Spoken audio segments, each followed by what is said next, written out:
এটা প্রায় 1500 বছর আগের কথা, যখন সারা দুনিয়া জালিম জামানার নিষ্ঠুর সময়ের নির্দয়তায় ডুবেছিল।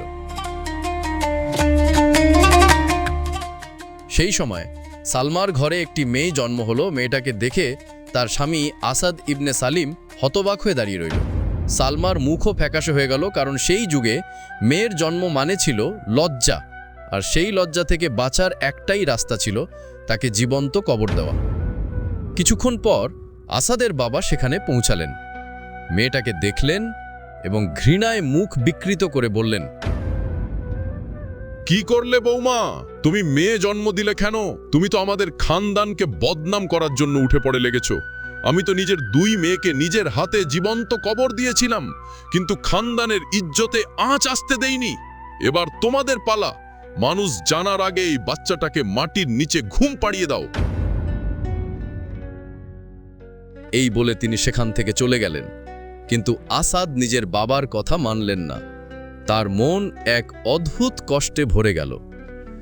কিছুদিন পর কুবিলার প্রবীণরা তার বাড়িতে পৌঁছালেন। তাদের মুখে কঠোর সিদ্ধান্তের ছাপ ছিল। তাদের মধ্যে একজন বললেন, আসাদ, তুমি আমাদের প্রিয় সন্তান। আমরা সব সময় তোমার মঙ্গল চাই, কিন্তু তোমার ঘরে মেয়ে জন্ম নিয়েছে।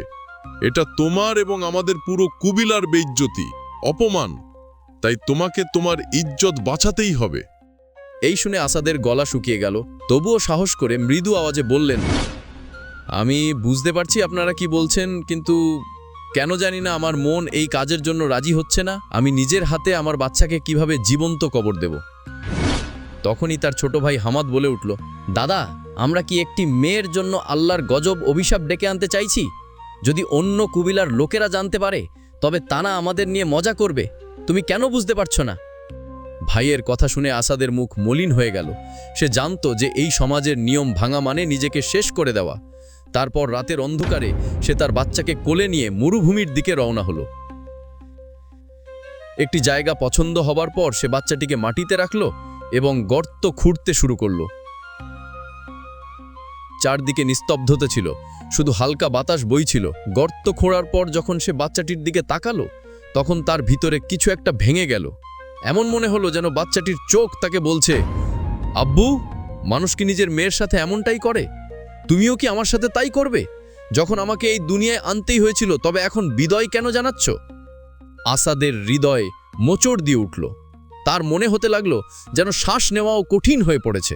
কিন্তু সে কি করতে পারত? সেই অন্ধকার সমাজের সত্যকে তো সে বদলাতে পারত না। কুবিলা এবং পূর্বপুরুষদের ইজ্জত বা সম্মান বাজি রাখা ছিল।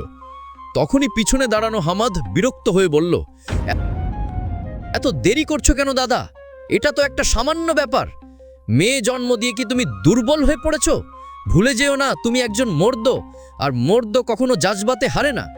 এই কথা শোনা মাত্রই আসাদের নিজের ছোটবেলার কথা মনে পড়ে গেল, যখন তার বাবা তার বড় বোনকে মরুভূমির বালিতে জীবন্ত কবর দিয়েছিলেন। সেই সময় তার মা কত কেঁদেছিলেন, কিন্তু সেই কান্নার কেউ কদর করেনি। আর আজ সেই একই পরীক্ষা তার সামনে দাঁড়িয়েছিল। ঠিক তখনই খুব দ্রুত একজন লোক ঘোড়া ছুটিয়ে সেখানে এসে পৌঁছালো। তার মুখে নকাব মানে মুখোশ ছিল। সে সেখানকার পরিস্থিতি বুঝে গেল এবং আসাদকে বলল, একটু থামো। এই অপরিচিত ব্যক্তির এই কথা শুনে আসাদ চমকে উঠল এবং জিজ্ঞেস করল, তুমি কে আর এখানে কিভাবে এলে? সেই লোকটি ঘোড়া থেকে নামতে নামতে বলল, তুমি তোমার মেয়ের প্রাণ নিতে চাইছো কেন? সে এমন কি গুনাহ, অপরাধ করেছে? এই শুনে আসাদ কিছুক্ষণ চুপ রইল, কারণ সে জানত এই সমাজে এমন প্রশ্ন করাই মানা। তারপর সে কঠোর গলায় বলল, হ্যাঁ, আমি আমার মেয়েকে মারতে যাচ্ছি, কারণ আমি একজন মর্দ এবং আমাকে আমার কুবিলার ইজ্জতের হেফাজত করতে হবে। এই কথা শুনে সেই অপরিচিত ব্যক্তি হেসে উঠল এবং বলল, তুমি মর্দ, পুরুষ, আর তোমার ইজ্জত। তুমি কি জানো আসলে আসল ইজ্জত কি হয়? আসাদের কাছে এই প্রশ্নের কোনো জবাব ছিল না, কিন্তু সে নিজের দুর্বলতাও দেখাতে চাইছিল না। তখন সেই লোকটি আসাদের মেয়ের দিকে তাকিয়ে বলল, যদি তুমি শুনতে চাও, তবে আমি তোমাকে একটা গল্প শোনাবো। আসাদ মাথা নেড়ে হ্যাঁ বলল। তখন সেই লোকটা বলতে শুরু করল, অনেক বছর আগেই একটি শক্তিশালী কুবিলার সর্দার ছিল হারিস ইবনে খালিদ। সে খুব বাহাদুর ছিল, মরুভূমির বাদশা। তবে তার একটি বড় ভুল ছিল। সে মানত যে মেয়ে হওয়া দুর্বলতা। তারপর একদিন তার ঘরে একটি মেয়ে জন্ম নিল এবং সে ঠিক করল যে সমাজের নিয়ম অনুযায়ী তাকে জীবন্ত কবর দেবে, কিন্তু সে এমনটা করতে পারল না। আসাদ চুপ থাকতে পারল না। সে অনমনে জিজ্ঞেস করে বসল, কেন করতে পারল না? কে থামালো তাকে? যখন সে বাচ্চাটিকে কবর দিতে নিয়ে গেল, সে দেখল যে বাচ্চাটি তার ছোট্ট হাত উপরে তুলে ধরেছিল এবং এমন ভাবে দেখছিল যেন তার বাবার ছায়ায় আশ্রয় ঘুঁচে। সেই মুহূর্তে তার হৃদয় কেঁপে উঠল। তার নিজের বাবার চেহারা মনে পড়ল, তার ছোটবেলার স্মৃতি তাজা হয়ে গেল এবং সে তার মন পরিবর্তন করল। সে তার মেয়েকে বাঁচিয়ে রাখল। এতটা শুনে হামাদ হেসে উঠল এবং বলল, এ কেমন বাহাদুর ছিল! সে কি সমাজের সামনে লজ্জিত হয়নি? এবার সেই লোকটি সরাসরি হামাজের চোখে চোখ রেখে বলল, তুমি কি জানো তারপর কি হয়েছিল? হামাদ চুপ হয়ে গেল। তখন সেই লোকটি আবার বলল, সেই মেয়েটি একদিন তার বুড়ো বাবার প্রাণ বাঁচিয়েছিল। যখন শত্রুরা তাকে মারতে এসেছিল, তখন সেই মেয়েটি তার বুদ্ধিমত্তা, ধৈর্য এবং সাহস দিয়ে পুরো কুবিলাকে বাঁচিয়েছিল।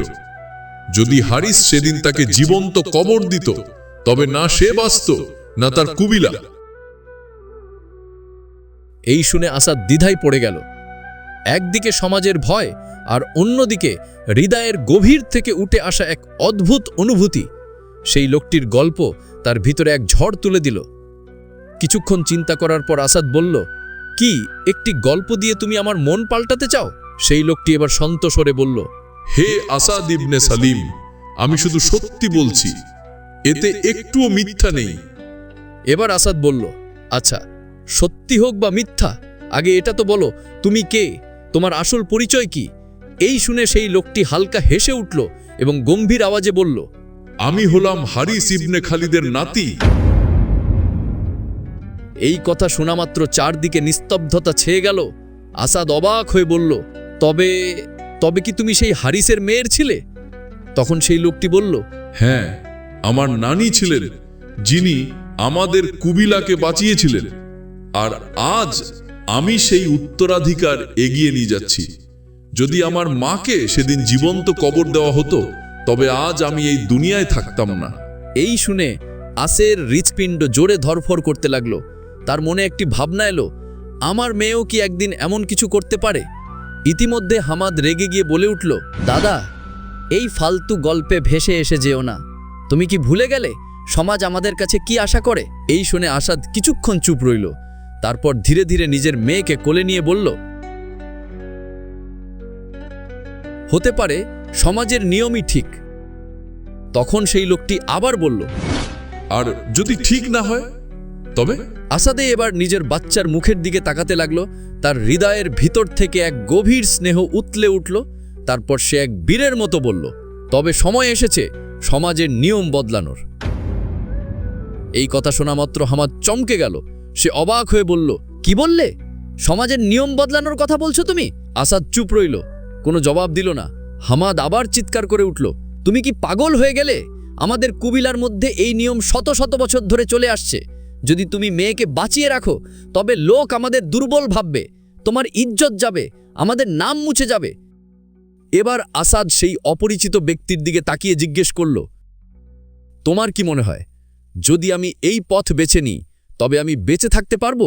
সেই লোকটি মুচকি হেসে বলল, যদি কেউ প্রথম পদক্ষেপ না নেয়, তবে পরিবর্তন কখনো আসবে না। এই শুনে আসাদের ভিতরে এক অদ্ভুত শক্তি ভরে গেল। সে গভীর শ্বাস নিল এবং নিজের বাচ্চাকে জোরে বুকে চেপে ধরে বলল, হ্যাঁ, আমি সিদ্ধান্ত নিয়েছি, আমি আমার মেয়েকে বাঁচাবো এবং প্রয়োজন হলে পুরো দুনিয়ার সাথে লড়ব। তারপর আসাদ নিজের মেয়েকে নিয়ে বাড়ি ফিরে এলো। স্ত্রী সালমা যখন মেয়েকে জ্যান্ত দেখে দৌড়ে এলো, তখন সে খুশিতে কেঁদে উঠল। কিন্তু এই আনন্দ বেশিক্ষণ টিকল না। পরের দিনই কুবিলার লোকেরা রাগে অগ্নিশর্মা হয়ে আসাদের কাছে পৌঁছালো। তারা চিৎকার করে বলল, আসাদ, তুমি আমাদের সাথে ধোঁকা করেছ। সমাজের নিয়ম ভাঙার সহজ তোমার কিভাবে হলো? একটি প্রবীণ আসাদের দিকে তাকিয়ে বললেন, তোমার বাবা নিজের হাতে নিজের মেয়েদেরকে কবর দিয়েছিলেন, তোমার পূর্বপুরুষরাও এটাই করে এসেছেন। তুমি কি নিজেকে তাদের চেয়েও ভালো মনে করো? এবার পুরো কুবিলা রেখে গেল। কেউ বলল আমরা এই বেইজ্জতি সহ্য করব না, কেউ বলল এই রকম কোমল হৃদয় নিয়ে তুমি মর্দ অর্থাৎ পুরুষ হও কিভাবে। তখনই হামাদ চিৎকার করে উঠল, তোর জন্য আমাদের কুবিলা বদনাম হয়ে গেছে, এখন আমরা তোকে নিজের রক্ত মানতে পারি না। ভাইয়ের মুখ থেকে এই কথা শুনে আসাদ গভীর শ্বাস নিল। সে জানত যদি এই মুহূর্তে সে ভেঙে পড়ে তবে শুধু তার মেয়ে নয়, তার নিজের অস্তিত্ব বিপন্ন হবে। তারপর সে শান্ত গলায় বলল, আমি কোনো ধোঁকা করিনি, আমি তো শুধু একজন বাবা হওয়ার কর্তব্য পালন করেছি আমার সন্তানের জন্য। আমার মেয়ে কি এই দুনিয়ায় বাঁচার অধিকার নেই? আসাদের মুখ থেকে এই কথা বেরোতেই এক নওজান যুবক জোরে আওয়াজে বলল, আসাদ, হয় তুমি তোমার ভুল স্বীকার করো এবং সমাজের নিয়ম মানো, নয়তো শাস্তির জন্য তৈরি হও। প্রবীণ লোকেরা একে অপরের দিকে তাকালো, তারপর কড়া সিদ্ধান্ত শোনালো। হ্যাঁ, তোমার সাজা হলো নির্বাসন। আজ থেকে তুমি আমাদের কুবিলার ন। এই কথা শুনে আসাদের বুকে যেন কিছু একটা ভেঙে গেল। সে জানত নির্বাসিত হওয়া মানে মরুভূমির নির্দয়তাকে বরণ করে নেওয়া, না খাবার, না পানি, না সুরক্ষা, শুধু মৃত্যুর অপেক্ষা। তখন সালমা কাঁদতে কাঁদতে বলল, না, আপনারা আমাদের যা খুশি সাজা দিন, আমাদের কাছ থেকে সব কিছু নিয়ে নিন, কিন্তু আমাদের ঘর থেকে বের করবেন না। এই নিষ্পাপ বাচ্চাটাকে নিয়ে আমরা কোথায় যাব? সালমার কথা শুনেও সর্দারের মন গলল না। সে কঠোর স্বরে বলল, তুমি যাই বলো, আমরা এখন আর কিছু শুনবো না। এই কবিলার মধ্যে দুর্বল যোগের কোনো জায়গা নেই। আসাদ ইবনে সালিম মেয়েকে বাঁচিয়ে রেখে আমাদের রেওয়াজকে প্রত্যাখ্যান করেছে। এখন তার নিয়তি হলো মরুভূমির রহমত, অর্থাৎ দয়া। সালমা আবার জোরে কাঁদতে কাঁদতে বলল, আমাদের একবার শুনে নিন, যদি সাজা দিতেই হয়তো দিন, কিন্তু এই ছোট্ট বাচ্চাটি কি গুনাহ অপরাধ করেছে? কিন্তু কেউ তার কান্না শুনছিল না। শেষমেশ আসাদ, সালমা এবং তাদের মেয়ে মরুভূমির দিকে রওনা হলো। দিনের তীব্র রোদ আর রাতের হাড় কাঁপানো ঠান্ডা প্রতি মুহূর্তে তাদের জন্য যেন এক পরীক্ষা হয়ে দাঁড়িয়েছিল। খাবারের জিনিস আর পানি কমে আসছিল, তবে তার চেয়েও বড় সমস্যা ছিল দিক সম্পর্কে কোনো ধারণাই ছিল না। কোথায় যাবে, কোন দিকে যাবে কিছুই বুঝতে পারছিল না। 3 দিন পর যখন পানির শেষ ফোঁটাও শেষ হয়ে গেল, তখন দূর কোথাও একটি কাফেলা দেখা গেল। আসাদ তাড়াতাড়ি তাদের দিকে ছুটে গেল। কাফেলার লোকেরা প্রথমে সতর্ক হয়ে গেল, কিন্তু তাদের নেতা শান্ত স্বরে জিজ্ঞেস করল,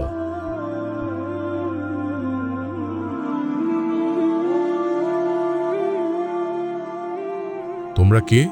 আর এই মরুভূমিতে কোথায় যাচ্ছ? আসাদ ক্লান্ত গলায় বলল, আমি একজন নির্বাসিত মানুষ। আমার কবিলা আমাকে বের করে দিয়েছে। এখন আমি আমার স্ত্রী আর মেয়েকে নিয়ে নতুন ঠিকানা খুঁজছি। এই শুনে সে লোকটি কিছুক্ষণ চুপ রইল, তারপর জিজ্ঞেস করল, তোমার নাম কি? আসাদ বলল, আমার নাম আসাদ ইবনে সালিম। এই নাম শুনে কাফেলার নেতা চমকে গেল, অবাক হয়ে বলল, তুমি কি সেই আসাদ যে সমাজের বিরুদ্ধে গিয়ে নিজের মেয়েকে বাঁচিয়েছিল? আসাদ কিছু বলল না। সে জানত এই জবাব তার ভবিষ্যৎ ঠিক করে দেবে। তখন কাফেলার নেতা মুচকি হেসে বলল, আলহামদুলিল্লাহ, তুমি খুব বাহাদুর। তুমি সত্যিই একজন সত্যিকারের বাবা। আমাদের নবী হজরত মোহাম্মদ সাল্লাল্লাহু আলাইহি ওয়াসাল্লাম বলেছেন যে মেয়েরা বোঝা হয় না, বরং জান্নাতের পথের মাধ্যম হয়। তুমি সেই সব লোকদের কথায় কান দাওনি যারা অজ্ঞানতার অন্ধকারে ডুবে আছে। বা এবার তুমি আমাদের সাথে চলো। এই শুনে আসাদ অবাক হয়ে গেল।